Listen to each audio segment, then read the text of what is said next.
सांध्य पाठचक्र को समस्त को स्वागत करुँ। आमर काम यही विषय रे आलोचना होता आई से संपर्क आ गोटे बाणी अच्छी तापर आम सेठू जा क्वाइट को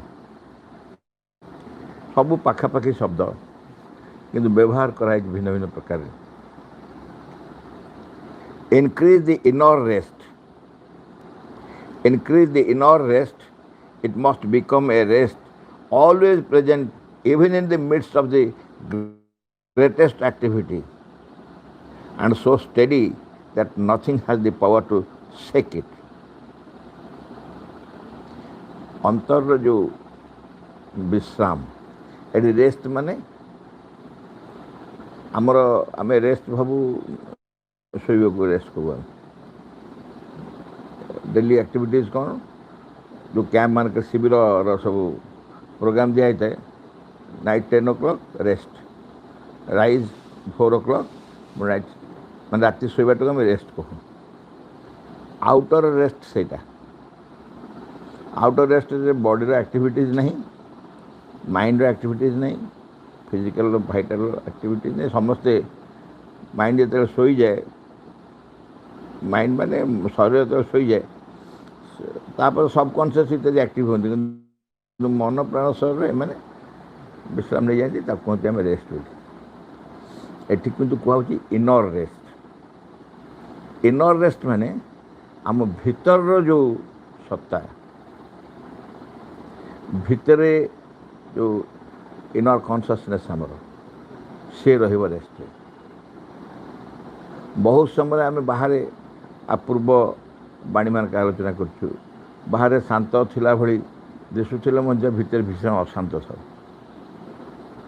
से कहते इनक्रीज द इनर रेस्ट। तुम भीतर जो विश्राम से विश्राम को बढ़े चल बाहर विश्राम कथा कहूनी।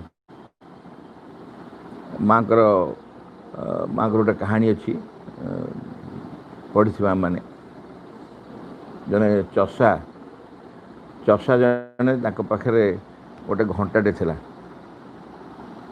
घंटा दिने कहला से चाषी को जे मुझे विश्राम नेबी। से कहीं विश्राम नबू ना आसवा दिन रु ए पर्यंत काम कर चलती केवे विश्राम नहीं टी विश्राम नहीं। ताको चाषी पचार तू कौन काम कर आसवा दिन रु ना टिक टिक टिक टिक टिक टिक कर चलती आसवा दिन रु ना गोटे टिक रु आउ टिक मझी समयटा कौन कर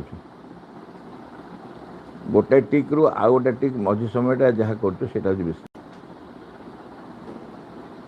ये कहूँ देख इट इज ए सिम्बॉलिक माँ कह प्रतीकात्मक भाव में गोटे सेकेंड टिक टिक भितर गोटे सेकेंड मझे रहे से गोटे सेकेंड जो विश्राम ता अर्थ हूँ तमें एतिके विश्राम अनेक शक्ति संग्रह कर विश्राम नहीं जाए। बेले आम देखीचु राति शोथे अल्प टे किस समय शोक उठी पड़ा फ्रेश लगुथ आउ बेले बेले पूरा सकाल 7-8 जाए उठला पर आउ इच्छा हो शोया बाहर तुम सतरे विश्राम नहीं बाहर शोच कि सतरे विश्राम नहीं ना क्या तुम सबकनसीयस तुम एत अस्थिर अच्छे जे राति जाक सतरे तुम रेस्ट पाइन शरीर रेस्ट पाइन समस्ते सबकनसीयस समस्ते तुम अस्थिर कर चलते। ये कि माँ कह तुम इनर रेस्ट किए तुम भीतर जो सत्ता चैत्य सत्ता से रेस्ट तार रेस्ट अंतर भीतर रेस्ट बाहर कौन सी बाह्य मन बाह्य शरीर बाह्य प्राण एम कथा पड़े अंतर भीतर ताको रेस्ट रख केते अधिक रेस्ट रखिपर पुणी ता साथ कहते it must become a rest always present आम भितर से सब बेले उपस्थित अच्छे। आम भितर से जो विश्राम कथा कहूँ से भितर उपस्थित अच्छे। बेले बेले आम अनुभव करूँ मुझे भावुँ निश्चय अनुमान कर হঠাৎ ভিতরটা শান্ত হয়ে যায়। କିଛି ନାହିଁ, ବସିଥିବ, ମେଡ଼ିଟେସନ୍ କରୁଥାଅ ନ କରୁଥାଅ, କାମ କରୁଥାଅ, ଯାହା କରୁଥାଅ, ଭିତରଟା ହଠାତ୍ ଶାନ୍ତ ହେଇଯିବ। ଶାନ୍ତ ମାନେ ପୁରା ଶାନ୍ତ ହେଇଯିବ, ଯେମିତି ଭିତରେ କିଛି ବି ନାହିଁ, ମୋ ପାଖରେ ମୋ ଭିତରଟା କିଛି ନାହିଁ, ସମ୍ପୂର୍ଣ୍ଣ ନୀରବ ଶାନ୍ତ ହେଇଯିବ କିଛି ସମୟ ପାଇଁ। ସେଟା ଗୋଟେ ରେଷ୍ଟର ଅବସ୍ଥା ଏବଂ ସେଇଟା ସବୁବେଳେ ପ୍ରେଜେଣ୍ଟ ଅଛି। ମା କହୁଛନ୍ତି which is it must become a rest always present even in the midst of the greatest activity। ଅର୍ଥାତ୍ ବାହାରେ ତୁମେ ସର୍ବୋତ୍ତମ କାମ ଯାହା ସେୟା କରିଥିଲେ ମଧ୍ୟ ସର୍ବୋତ୍ତମ କାମ କରୁଥାଅ, ଘଟଣା ଯାହା ଘଟୁଥିବ ବାହାରେ, ଯେତେ ଯେତେ ଆକ୍ଟିଭିଟି ଚାଲିଥିବ, ସେ ଆକ୍ଟିଭିଟି ଭିତରେ ମଧ୍ୟ ଭିତରେ ସେ ରେଷ୍ଟ ସମ୍ଭବ ଅଛି, ହେଇପାରେ। ଆମ ଶାସ୍ତ୍ରରେ ହିନ୍ଦୁ ଶାସ୍ତ୍ରରେ ଗୀତା କେଉଁଠି କୁହାହେଇଛି? ଗୀତା ଆଲୋଚନା କରାହେଇନି ପାଠଚକ୍ରରେ? ଅର୍ଜୁନ ଆଉ କୃଷ୍ଣଙ୍କ ଭିତରେ ଯେଉଁ ଗୀତାର କଥାବାର୍ତ୍ତା ଚାଲିଛି, ସେ ଯୁଦ୍ଧ କ୍ଷେତ୍ରରେ କରାହେଇଛି। ଆଚ୍ଛା, ଯୁଦ୍ଧ କ୍ଷେତ୍ରର ଆକ୍ଟିଭିଟିଠୁ ଆଉ ବେଶୀ ବଡ଼ ଆକ୍ଟିଭିଟି କିଛି କହିହେବ? ଚତୁର୍ଦ୍ଦିଗରେ ଯୁଦ୍ଧ ଚାଲିଛି, ତୀର ମରାମରି ଚାଲିଛି, ଖଣ୍ଡା ଗଦା ଲଢ଼େଇ ଚାଲିଛି, ସୈନ୍ୟ ମରୁଛନ୍ତି, ସୈନ୍ୟ ପୁଣି ଆସୁଛନ୍ତି, ପୁଣି ମରୁଛନ୍ତି, ପୁଣି ଲଢ଼େଇ ଚାଲିଛି। ତାରି ଭିତରେ ହିନ୍ଦୁ ଶାସ୍ତ୍ରର ସବୁଠାରୁ ଗୁରୁତ୍ୱପୂର୍ଣ୍ଣ ରହସ୍ୟ ଯେ 18 ଅଧ୍ୟାୟ ଗୀତା କୃଷ୍ଣ ଅର୍ଜୁନଙ୍କୁ ତାରି ଭିତରେ କହିଛନ୍ତି। ଏପରିକି ତାରି ଭିତରେ 11 ଅଧ୍ୟାୟରେ ମଧ୍ୟ ବିଶ୍ୱରୂପ ଦର୍ଶନ କରାଇଛନ୍ତି। ଏ ସମ୍ଭବ, ସେଥିପାଇଁ କୁହାହେଉଛି ବାହାର ଆକ୍ଟିଭିଟି ଯାହା ବି ଥାଉ, ବାହାର ଆକ୍ଟିଭିଟି ଯେତେ ଯାହା ଆକ୍ଟିଭିଟି ଯେତେ ଅଧିକ ତୁମେ ସକ୍ରିୟ ଥାଅ। ଆକ୍ଟିଭିଟିଜ୍ ମାନେ କ'ଣ? ଆକ୍ଟିଭିଟିଜ୍ ମାନେ ଆମେ ସକ୍ରିୟ ଥିବୁ, ବହୁତ ସକ୍ରିୟ ଥିବୁ। ଧରାଯାଉ ଆମ ସ୍କୁଲ ଆଜି ଇନ୍ସପେକ୍ସନ୍ ଅଛି, ଗୋଟାଏ ଉଦାହରଣ ନେବା। ଆମେ ତ ଅଧିକାଂଶ ସ୍କୁଲ ସହିତ ସମ୍ପୃକ୍ତ ନା, ସେଥିପାଇଁ ସ୍କୁଲ ଉଦାହରଣ ଦେଲେ ବହୁତ ଭଲ ହେବ। ଆମେ ସ୍କୁଲର ଆଜି ଭିଜିଟ୍ ଅଛି, ଡିଓ କହିଛନ୍ତି ଆସିବେ ବୋଲି, ସବୁ ପେପର ଫେପର ରଖି ଆମେ ଅପେକ୍ଷା କରୁଛୁ ତାଙ୍କୁ ଦେଖେଇବୁ ବୋଲି। ଆମେ ସମସ୍ତେ ବହୁତ ବ୍ୟସ୍ତ ବାହାରେ। ଧରାଯାଉ ଜଣେ ଆମ ଭିତରେ, ସେ ସବୁ ବ୍ୟସ୍ତ ଭିତରେ, ସମସ୍ତେ ବ୍ୟସ୍ତ ଅଛନ୍ତି, କିନ୍ତୁ ସମସ୍ତଙ୍କ ମୁହଁଟା କେମିତି ଗୋଟେ ଭୟାତୁର ଲାଗୁଛି, ଗୋଟେ ଆତଙ୍କିତ ଲାଗୁଛି। କ'ଣ ନା କ'ଣ କହିବେ, ଯାହା ତ କହିଲେ ଆମେ ସବୁ କାଗଜ ରେଡ଼ି କରିଛୁ, ବହୁତ ଥର ତ ଆସିସାରିଲେଣି, ତଥାପି ଏମିତି ହେଉଛି ସେମିତି ହେଉଛି ଇତ୍ୟାଦି। ଏ ସବୁ ସତ୍ତ୍ୱେ ମଧ୍ୟ ଜଣେ ଭିତରେ ଶାନ୍ତ ହେଇପାରିବ, ଭିତରେ ସ୍ଥିର ହେଇପାରିବ। ତାର କାରଣ ହେଉଛି ସିଏ ଆଉ ଏକ ଅବସ୍ଥା, ଭିତରର ବିଶ୍ରାମ ଯେଉଁ କହୁଛି, ରେଷ୍ଟ କହୁଛି, ସିଏ ଆଉ ଏକ ଅବସ୍ଥା, ତାର ଆ ସାଙ୍ଗେ କିଛି ସମ୍ପର୍କ ନଥାଏ। ବାହାର ଆକ୍ଟିଭିଟି ବଢ଼ିବା ମାନେ ଯେ ଭିତରର ବିଶ୍ରାମ, ଯେଉଁ ଶାନ୍ତ ଭାବ ଭିତରେ ମୁଁ ଅଛି, ସେଇଟା ଯେ ବିଚଳିତ ହେବାକୁ ବାଧ୍ୟ ହେଲେ କିଛି ମାନେ ନାହିଁ।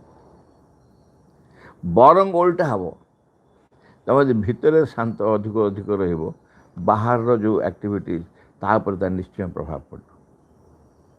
ସେଥିପାଇଁ କୁହାହେଉଛି to study in the midst of the greatest activity and so steady that nothing has the power to shake it। ଆମେ ଯେଉଁ ବିଶ୍ରାମ ଥିଲାବେଳେ ହଲେଇ ଦେଲେ ଉଠି ପଡ଼ୁନି କି? ଏଠି ଅନ୍ତର ଯେଉଁ ବିଶ୍ରାମ କୁହାହେଉଛି, ସେ ହଲେଇ ଦେଲେ ଭାଙ୍ଗି ଯିବନି ତା ବିଶ୍ରାମ। ଆମ ପାଖରେ ହଲେଇ ଦେଲେ ଉଠି ପଡ଼ି ବିଗିଡ଼ି ଯାଉ, କାହିଁକି ମୋତେ ଉଠିଲୁ ମଝିରେ।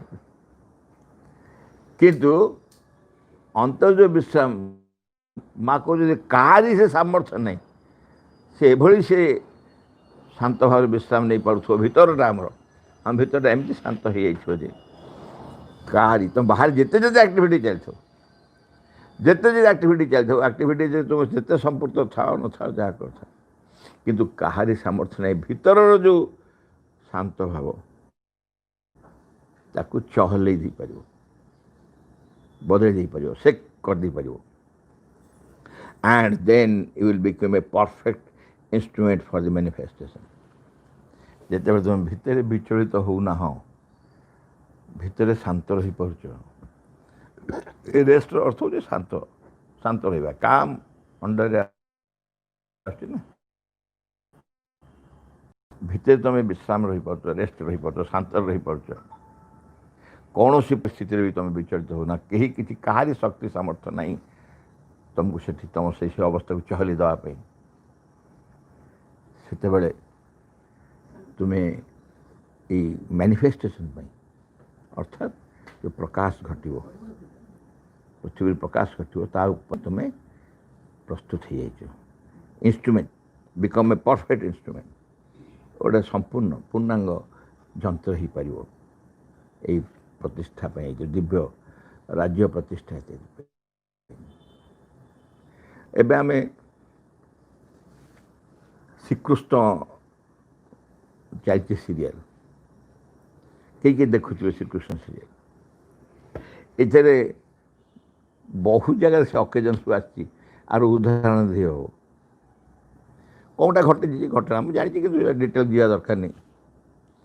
ବଳରାମ କ'ଣ କଲେଣି, ତାଙ୍କ ଗଦା ଧରି ସୈନ୍ୟ ବଳ ସବୁ ସାଙ୍ଗରେ ଏକାଠି କରି ଆଣି ବାହାରିଲେ ନାହିଁ ସିଧା ଯୁଦ୍ଧକୁ। ହଠାତ୍ ଶ୍ରୀକୃଷ୍ଣ ଦେଖାଯାଉଛନ୍ତି, କହୁଛନ୍ତି ଭାଇ କୁଆଡ଼େ? ନା କୁଆଡ଼େ, ତୁ ଜାଣିନୁ କ'ଣ ହେଲାଣି ସବୁ? ସେ ହସୁଛନ୍ତି। ଇଏ ଏତେବେଳକୁ ବିରକ୍ତ ହେଇ ଏକଦମ କ'ଣ ଘଟଣା ଜାଣିନୁ, ଏମିତି ସେମିତି ସେ ଘଟଣା। ସୁଭଦ୍ରା ହରଣ ହେଇଗଲା, ଅର୍ଜୁନ ସୁଭଦ୍ରା ନେଇ ପଳେଇଛନ୍ତି। ଇଏ ହସି ହସି କହୁଛନ୍ତି ଆପଣ ବ୍ୟସ୍ତ କାହିଁ ହେଉଛନ୍ତି, ଆପଣ ଜାଣିଛନ୍ତି କ'ଣ ହେଇଛି, କିଛି ଘଟଣା ଘଟିନି, ଏମିତି ବ୍ୟସ୍ତ କାହିଁ ହେଉଛନ୍ତି? ଏଇ ଯେଉଁ ସିଚୁଏସନ୍ଟାକୁ ତୁମେ ସେ କୃଷ୍ଣ ବଳରାମଙ୍କ ପାଖରୁ ଆଣିକି ଆମ ଘରେ ମୁଁ ମୋ ଭାଇ ପାଖକୁ ଥୋଇଲା, ଆଣିକି ଆମ ଘରେ ଆଣି ଥୋଇବା। ଧରାଯାଉ ତୁମେ ତୁମ ଭଉଣୀକି ଗୋଟେ କେଉଁଠି ସିଦ୍ଧାନ୍ତ କରିଛ ବିବାହ କରିବା ପାଇଁ, ଯାହାକୁ ଭଉଣୀ ଆଉ କାହା ସାଙ୍ଗରେ ପଳେଇଲେ, ଘର ସେଠି ପଳେଇଲେ। ଆମ ଘରେ ନର୍ମାଲ୍ ସବୁ ଯେମିତି ଚାଲିଥିବ, ଶାନ୍ତ ଭାବରେ ଥିବ। ହଁ ନାଇଁ ଯାଇଛି ଗଲା, କ'ଣ କରିପାରିବା? ମୁଁ ଜାଣିନି, ଆପଣ କହିବେ ହଁ ଆମେ କରିପାରିବୁ। ଗୋଟା ଦୃଷ୍ଟି ଭଲ ଗଲା, ମଣିଷ ଚିନ୍ତା ଗଲା, ଝମଲା ଗୋଟା ତୁଟିଗଲା, ଭାବୁଥିବୁ। କିନ୍ତୁ ବାସ୍ତବିକ କ'ଣ ହୁଏ ନା, ବାହାରେ ଆମେ ଏତେ ବିଚଳିତ ହେଇଯାଉ ଯେ ଭିତରେ ଶାନ୍ତ ରହିବା ବି ସମ୍ଭବ ହୁଏନି। ଯାହା ହେବାର ଥିଲା ହେଲା, ଆମେ କହିବୁ ଯାହା ହେବାର ଥିଲା ହେଲା, ଆଉ ବ୍ୟସ୍ତ କାହିଁକି? ଏମିତି ସମ୍ଭବ ହୁଏ ନାହିଁ। ସେଇଥିପାଇଁ କୁହାହେଉଛି ତମ ଭିତରର ଶାନ୍ତ ଭାବଟା ହେଉଛି ବହୁତ ଗୁରୁତ୍ୱପୂର୍ଣ୍ଣ। ତାପରେ କ୍ୱାଏଟ୍ ଏଗେନ୍ ସେଇ ନିରବତା, ଯେଉଁ ସାଇଲେନ୍ସ କୁହାହେଉଥିଲା କ୍ୱାଏଟ୍। ଏମିତି କେତେ ଗୁଡ଼ିଏ ଶବ୍ଦ ପାଖାପାଖି ସମାନ ଶବ୍ଦକୁ ମା ତାକୁ ଅଲଗା କରିଦେଇଛନ୍ତି ଏବଂ ସବୁ ଶବ୍ଦ ପାଇଁ କିଛି କିଛି ବାଣୀ ଆଲୋଚନା କରିଛନ୍ତି। Surely to be quiet is not tamas. ନୀରବ ହେଇଯିବାଟା ତାମସିକତା ନୁହଁ। କାଲି ଆମେ ପଢ଼ୁଥିଲୁ ନା ଇନର୍ସିଆ ବିଷୟ ଆସିଥିଲା କାଲି। ନିଶ୍ଚିତ ଭାବରେ surely to be quiet is not ତାମସ। ତାମସଟା ହେଉଛି ଆଳସ୍ୟ। ସେଟା ଗୋଟେ ତୁମର ପ୍ରୋଗ୍ରେସକୁ ଅଟକାଉଥିବ। ଆଳସ୍ୟ ଖାଲି ଶରୀରରେ ନୁହଁ, କାଲି ବି ଆମେ ଆଲୋଚନା କରିଥିଲେ, ଆଳସ୍ୟ ଖାଲି ଶରୀରରେ ନୁହଁ, ଶରୀର ପ୍ରାଣ ମନ ବି କମ୍ ମିଳୁଛି ଆଜ୍ଞା। ମନ ବି ବହୁତ ଆଳସ୍ୟ ଅଛି, ମନରେ ବି ସିଏ ଆଉ ଅଧିକ ଚିନ୍ତା କରିବାକୁ ଦେବନି। ବେଳେବେଳେ ସ୍କୁଲରେ ମୁଁ ଦେଖିଛି ଭିନ୍ନ ଭିନ୍ନ ଜାଗାରେ ପିଲାମାନେ ନୂଆ ପ୍ରକାରର ଭାବିକି ଅଙ୍କ କଷିଥିବେ କି ଆଉ ଗୋଟେ କ'ଣ କରିଥିବେ, ଯେହେତୁ ଶିକ୍ଷକ ସେଇଟା ଜାଣିନଥିବେ ତାକୁ କାଟିକି ଶୂନ ଦେଇଦେବେ। କାଟି କାହିଁ ଶୂନ ଦେଇଦେବେ ନା, ସିଏ ଯେହେତୁ କହିନାହାନ୍ତି ତେଣୁ ତୁମେ ଏଇଟା ଭୁଲ କରିଛ। ଅର୍ଥାତ୍ ମନ ଭିତରେ मनर गोटे आलस अधिक जानापी चाहिए जी जानी से सन्तुष्ट जी जानी से सन्तुष्ट आउट अधिक नहीं एमती जो तामस आम था ये तामस जमती आम भर क्वाइटनेसटा तामस नुह जो नीरव रहा कथा शांत रहा कथा चुप नीरवता भर रहा कथा यहाँ के तामसिकता नुह in fact it is only in quietness that the proper thing can be done नीरव अंतर नीरवता क्वाइटनेस जोटा कहूँ तुम शांत भाव कम कर उचित कामटी कर in fact in quietness is only in quietness केवल नीरव नीरव भाव शांत भाव the proper thing can be done वास्तव कार्य जहाँ करहब तुम यदि शांत भाव अच्छ तुम जहाँ कर शांत भाव प्रकृत कार्य जो करवा कथा सीटा कर चर्चर कले सब भूल भटका व्यस्त भूल भटका what I call quietness is to do work without being disturb by anything ये क्वाइटनेस मैं डिफाइन कर नीरवता कौन कहूँ क्या नीरवता कहूँ in quietness what I call quietness is to do work without being disturb by anything कौन सी कथार डिस्टर्ब हबार नहीं कौन कथा निजे विचलित हबार नहीं व्यस्त हबार नहीं विचलित हबार नहीं जहाँ भी घटी सी भीम नहीं जाइला जो मंडासुर ना बकासुर मारिया जो शगड़े पिठा नहीं गला मंडासुर मंडासुर कौन से विभिन्न समय देखी से असुर ना चेंज हो जहा से शगड़े मिठा नहीं पिठा नहीं जाए खाया बस खाऊ सी आसला ता पिठे माइला कषिक माइला सी झाड़देला ताक लगे गोटे कौन पोक बसला भाया कि तार जाए नहीं कौन से बाड़ से कौन किसी पर ओहो कि बाड़ेला बोधे कौन भल लगे जहाँ रात काल टे आलस लगुला कि भल लगे ये बाह्य उदाहरण वास्तविक कौन सी प्रकार व्यतिवस्तु आसवनी जहाँ भी घटीगले कारण भितर गोटे किए बुझेदब जहाँ मोर व्यक्तिगत अनुभव कहूँ भितर गोटा किए बुझेदब जे यही समय शांत रही बेसी लाभ अशांत हेले अस्थिर हेले अधिक क्षति आम से जो मेसेज को रिपीटेडली कथा हो चैत्य शिक्षार जो माँ अच्छी विचलित हबारे कौन घटना विचलित हो जाओ ना विचलित हेले घटना को तुम अधिक जटिल कर कहूँ क्वाइटनेस माने to do work without being disturb by anything कौन सी कथार भी जन डिस्टर्ब हेनी व्यस्त हेनी अस्थिर हेनी जहाँ भी घटी थो आपको क्वाइटनेस कह जाए नीरवता शांत अवस्था and to observe everything without being disturb by anything observe everything without being disturbed by anything गोटे डाक्तर जड़े ऑपरेशन कर जड़े पेशेंट को ऑपरेशन कर आ गोटे पेशेंट रिलेशन पाखे ठिया तो डाक देखिए ठिया अच्छा डाक्तर काटिला ता पेट को एमती काटिले छुरी रे डाक्तर को मुँह आ पेशेंट अटेंडेंट को मुँह दुईटा सामान थी सामान थी कि डाक्तर पूरा स्थिर निशा कौन से पेट काटी ये एकदम एमती विकल ही चाहिए जी कौन पेटा काटिदे जोड़ी पारे कि नहीं कि कौन ये करेंगे गोटा स्थिर कौन सी घटना अस्थिर नहीं तुम यदि कह था तो भाई काट दे थो आ काट दरकार नहीं थाऊ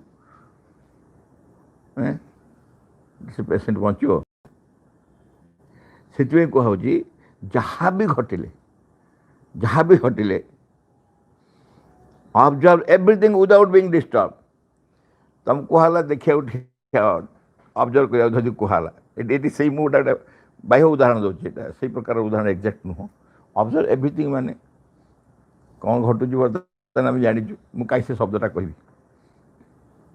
तो ऑब्जर्व कर विदाउट बीइंग डिस्टर्ब ओहो या आज एत संख्या अच्छा एत संख्या हो विदाउट बीइंग डिस्टर्ब नाई डिस्टर्ब कि बाबा जड़े आज मत फोन कले तो मो कटक कौन बहुत असुविधा अवस्था मुझे कहीं मुझे जानी कौट कौन होपारि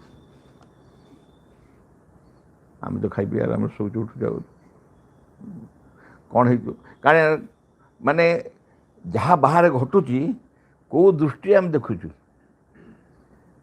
आम कौ दृष्टि देखुचु से जहाँ घटुची ताकू ही समर्थन कला भाया गोटे दृष्टि देखुचु आउ गोटे दृष्टि अच्छी तार बहुत ऊर्धे से कह पछे देख कि घटनी ता पछे देख कि भी घटी नहीं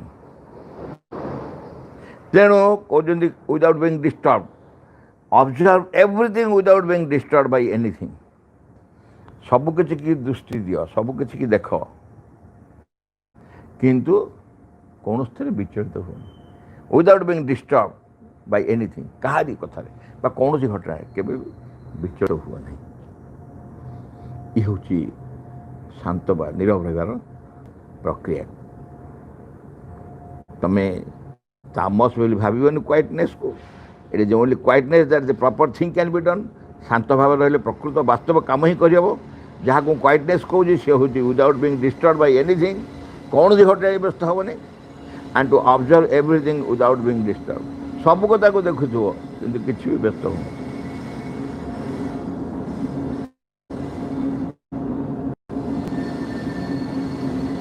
बी क्वाइट तापर माँ कहते be quiet we have only to work patiently without being disturb by anything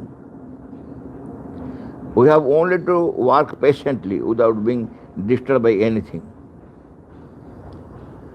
Dalijoda Ashram relief centre छात पड़ला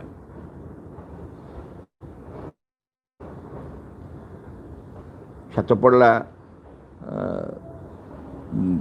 दीटा दीटा लेयर तल लेयरटा गोटे पड़ा जो डालीजोड़ा देखिए सब जानते आ गए ऊपर लेयर छत तल लेयर गोटे एमती छता भाया से छातटा आगे पड़गला से ढड़े सरला सब सरला तापर ता ऊपर लेयर छातटा से छात जो दिन फिटा है भुसुड़ी पड़ला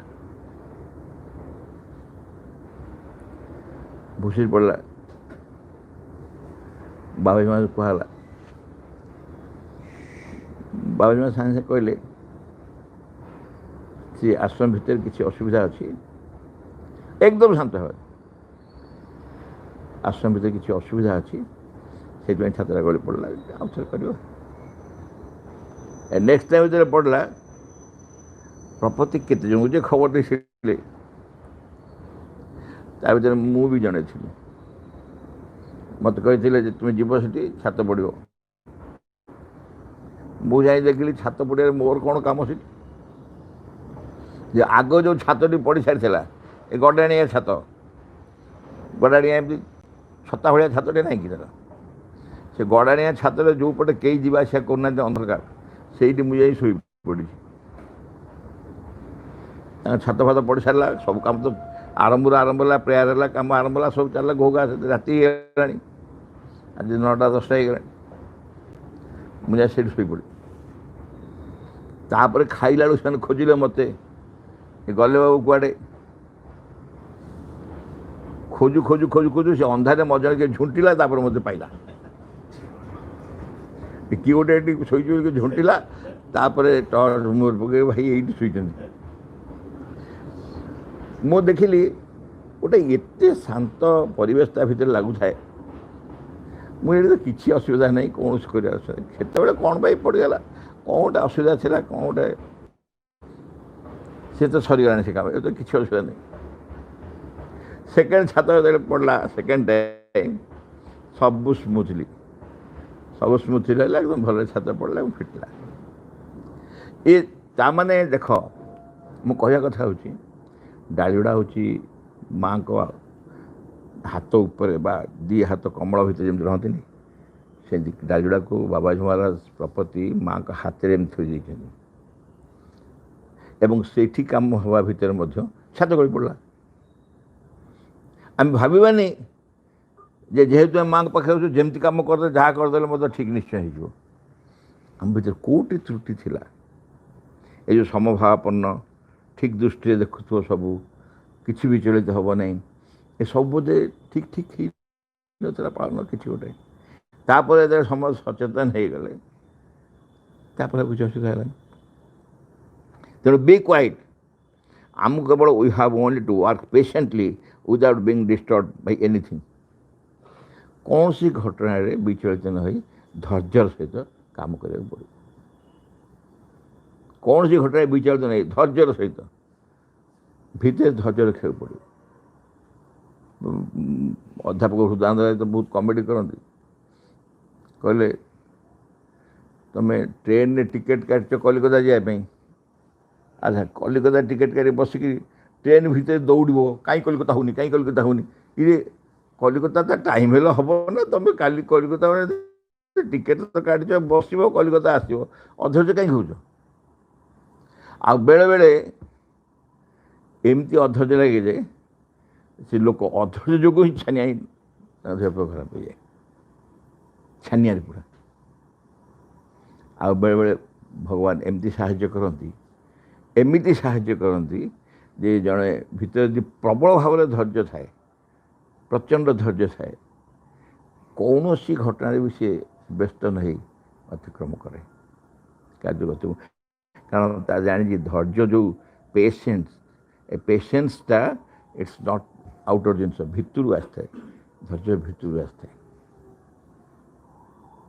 अनेक घटना उदाहरण अच्छी समय नहीं पढ़ा anything it keep on second if you have only to work patiently without being disturbed by anything and keep on second the faith in the inevitable victory असल कथा शेष कहले on second keep on second the faith तुम जो विश्वास अच्छी से विश्वास को संपूर्ण स्थिर एकदम दृढ़ कर रख विश्वास क्या ऊपर विश्वास ना इन द इनएविटेबल विक्ट्री अपरिहार्य अनिवार्य विजय जो अनिवार्य विजय से अनिवार्य विजय ऊपर ही तुम्हें तुम विश्वास रखी था ऑन सेकेंड फेथ से जो यांगसुर पाठ पढ़ा बेली आम पिला दिन गोटे चाइनीज चाइना कथा कहवा पिला कथाटा कहीदे पिला कथा न कही न ता ना यांगसु से कौन कर ना पाठ पढ़िया तार बहुत इच्छा जिते क्लास रे टीचर पाठ पढ़ाती से झरका पाखे बसिक शुणे तार पढ़ाई पैसा नहीं तार बाप माँ ना पैसा देवाक नहीं किसी नहीं से झरका पाखे बसिक शुणे तो शिक्षक देखिले शिक्षक टे दयालु थे कहले तुम्हें पाठ पढ़ा चाहो कि से कहला सार मु पढ़ी ना तुम खर्च ना मुझे दे पारि ताकू परीक्षा स्वरूप पचारे देखिले से आरंभ जहाँ जहाँ पढ़ी से खाली बसिकी देखी देखी मन रखी खाता कलम नहीं किसी नहीं किसी टिपिनी भीतर बहुत ता प्रति गोटे श्रद्धा है दया है कहला हो तुम ना लिखा तार ना लिखेदेले जहाँ दरकार कागज पत्र खाता पत्र बही फही किणदे दिन जगह सीना स्कूल पाठ पढ़े रात कौट पढ़ो से रास्तार जो इलेक्ट्रिक लाइट से इलेक्ट्रिक लाइट तले बसिक पढ़े पढ़ी पढ़ी से सब परीक्षा है परीक्षा रे सार कहले पचारे यांगसु केमती कर सर भल कर जहाँ आप प्रश्न पचार मुझे सब सठिक उत्तर दे किंतु एथर फलाफल बहुत खराब है फलाफल खराब है और हेले भी मुझे पास करी के जन समुदाय पास कर जान केते जन ना 10 जन समुदाय पास कर 10 जन भर मुझे थी ମୁଁ ଭୁଲ କହିଲି, 10 ଜଣ ନୁହଁ, ସମୁଦାୟ 3 ଜଣ ପାସ୍ କରିଛନ୍ତି। ଟିକେ ଭାବିଲା 3 ଜଣ ଭିତରେ, ହଁ ମୁଁ ଥିବି 3 ଜଣ ଭିତରେ, ମୋର ବିଶ୍ୱାସ ଆଜ୍ଞା 3 ଜଣ ଭିତରେ ଥିବି। ଶେଷୁ କହିଲେ ନାଇଁରେ ୟାଂଶୁ, ମାତ୍ର ଜଣେ ପାସ୍ କରିଛି, ମାତ୍ର ଜଣେ ପାସ୍ କରିଛି।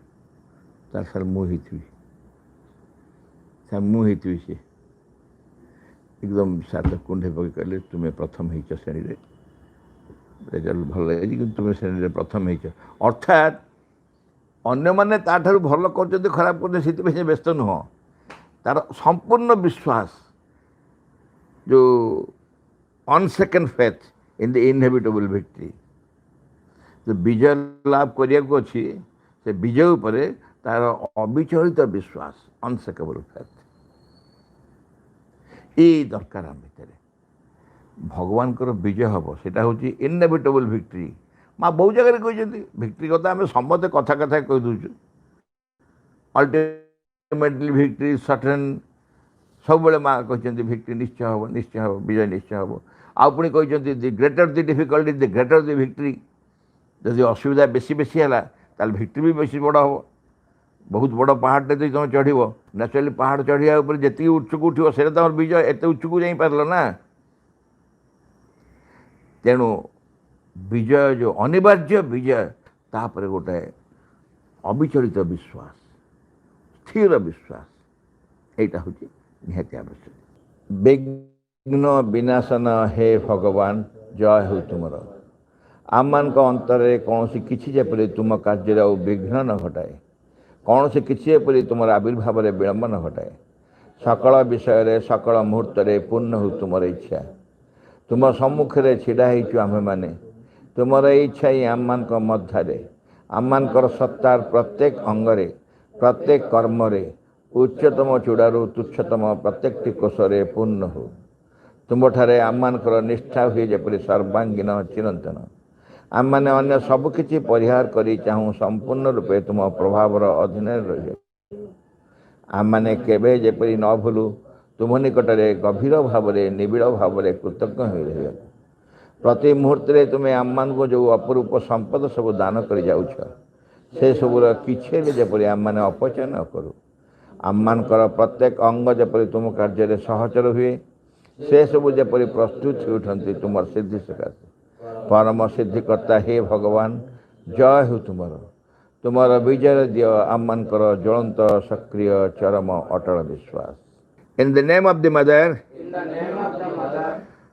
for the sake of the mother, by the power of the mother, with the strength of the mother, to all adverse, harmful,